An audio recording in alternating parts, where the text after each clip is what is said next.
नमस्कार, बिहार तक में आपका स्वागत है और मैं हूं सुजीत। जब एक मंत्री दूसरे मंत्री की पोल खोलने लगता है तो भ्रष्टाचार सामने आना लाजमी है। ताज़ा उदाहरण चौंकाने वाला है। प्रतिपक्ष के नेता तेजस्वी यादव ने कहा है कि ये बिहार सरकार के 2 मंत्रियों के आपसी मनमुटाव की वजह से ये मामला सामने आया, भ्रष्टाचार का मामला सामने आया है। अब देखिए, भ्रष्टाचार होता है तो कहीं ना कहीं उजागर हो ही जाता है। आपको याद ही होगा कि दिल्ली में किस प्रकार से एक जस्टिस के यहाँ अधजले नोट मिले थे और उसके बाद उन पर कितनी लंबी बहस और कार्रवाई हो रही है। यहाँ भी नोट जलाया गया, पटना में नोट जलाया गया। आप समझिए, यहाँ एक से एक घोटाले हुए, लेकिन किसी ने नोट नहीं जलाया था आज तक। पर ग्रामीण कार्य विभाग के जो अधीक्षण अभियंता विनोद कुमार राय ने करोड़ों की कमाई की, कई सौ करोड़ की कमाई की, और पत्नी ने उसको जलाने का काम किया। अब समझिए कितनी बड़ी बात है। आज हालात ये है कि विनोद कुमार राय जेल चले गए और पत्नी पर भी करेंसी जलाने का जो संगीन अपराध है उस पर कार्रवाई होने जा रही है और उनका भी जेल जाना तय है। लेकिन आते हैं तेजस्वी यादव पर। तेजस्वी यादव ने अपने ट्वीट में, अपने सोशल मीडिया हैंडल पर उन्होंने कहा है कि 10 करोड़ रुपए जला दिए गए।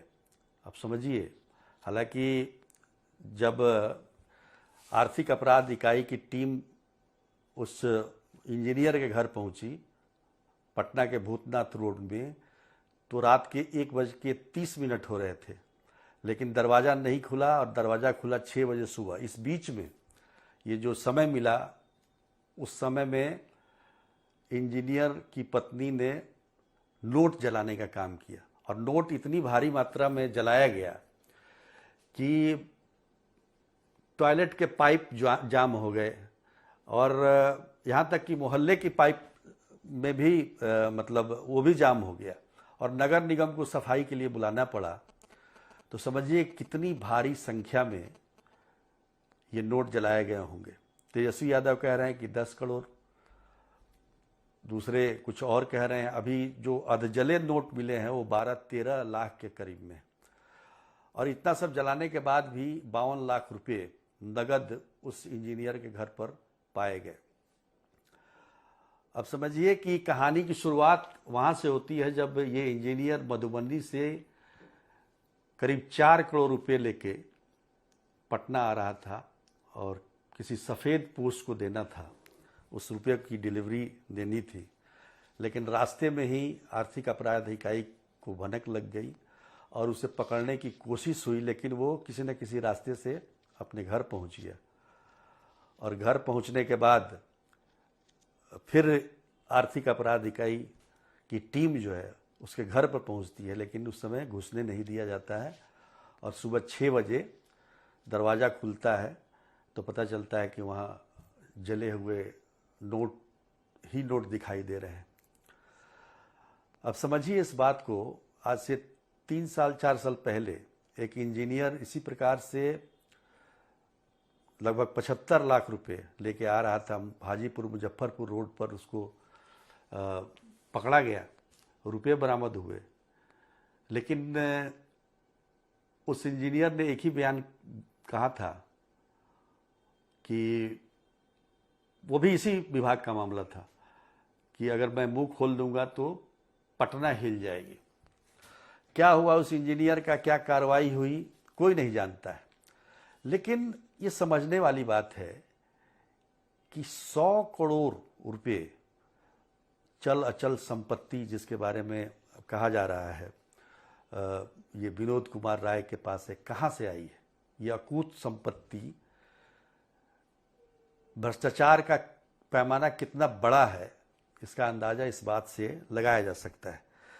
अब इतना सब मतलब फेंका फेंकी होने के बाद भी 52 लाख रुपए नगद मिलना, 26 लाख के ज्वेलरी, सोने चांदी का जेवर, और उससे भी ज़्यादा मतलब करीब 2 दर्जन से ज़्यादा जमीन के कागजात मिले हैं, डीड मिले हैं, यानी कि जमीन खरीदी गई है।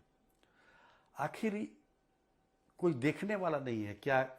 क्यों इतना, मतलब कोई इंजीनियर इतनी कमाई कैसे कर सकता है?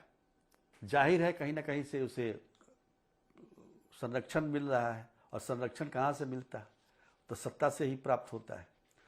लेकिन क्या है कि पाप का घड़ा जब भर जाता है ना, तो कभी न कभी फूटेगा ही। और जस्टिस के घर में अगर आग नहीं लगती तो पता चलता कि वहाँ नोट रखे हुए, नोट का अंबार रखा हुआ है। लेकिन यहाँ भी मनमुटाव दो मंत्रियों का, जैसे कि तेजस्वी यादव कह रहे हैं, हालांकि नाम उन्होंने नहीं बताया, दो मंत्रियों के मनमुटाव की वजह से ये सारा मामला सामने आ गया। लेकिन कहीं से भ्रष्टाचार तो उजागर हुआ, आर्थिक अपराध इकाई ने तो इसमें ठीक काम किया। भाई आम आदमी दे सूचना उसे, या कोई मंत्री दे, या कोई भी दे, अब तो ये देखना चाहिए आपको। आप ठीक है, आप बातों को छुपा लेते हैं, लेकिन आपको सामने आना चाहिए। कोई भी हो, जनता हो, मंत्री हो, अधिकारी हो, एक दूसरे की पोल खुलने का डर रहता है तभी जुबान बंद होती है।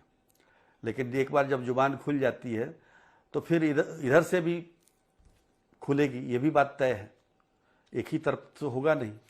और ये इस तरह ये अच्छा भी है, भ्रष्टाचार की सफाई के लिए ये सबसे अच्छा नुस्खा है। तो देखिए इस नुस्खे पर आगे क्या क्या होता है, क्योंकि भ्रष्टाचार की बहुत सारी कहानियां अभी आनी बाकी है। लेकिन आज के लिए इतना ही, तब तक के लिए नमस्कार।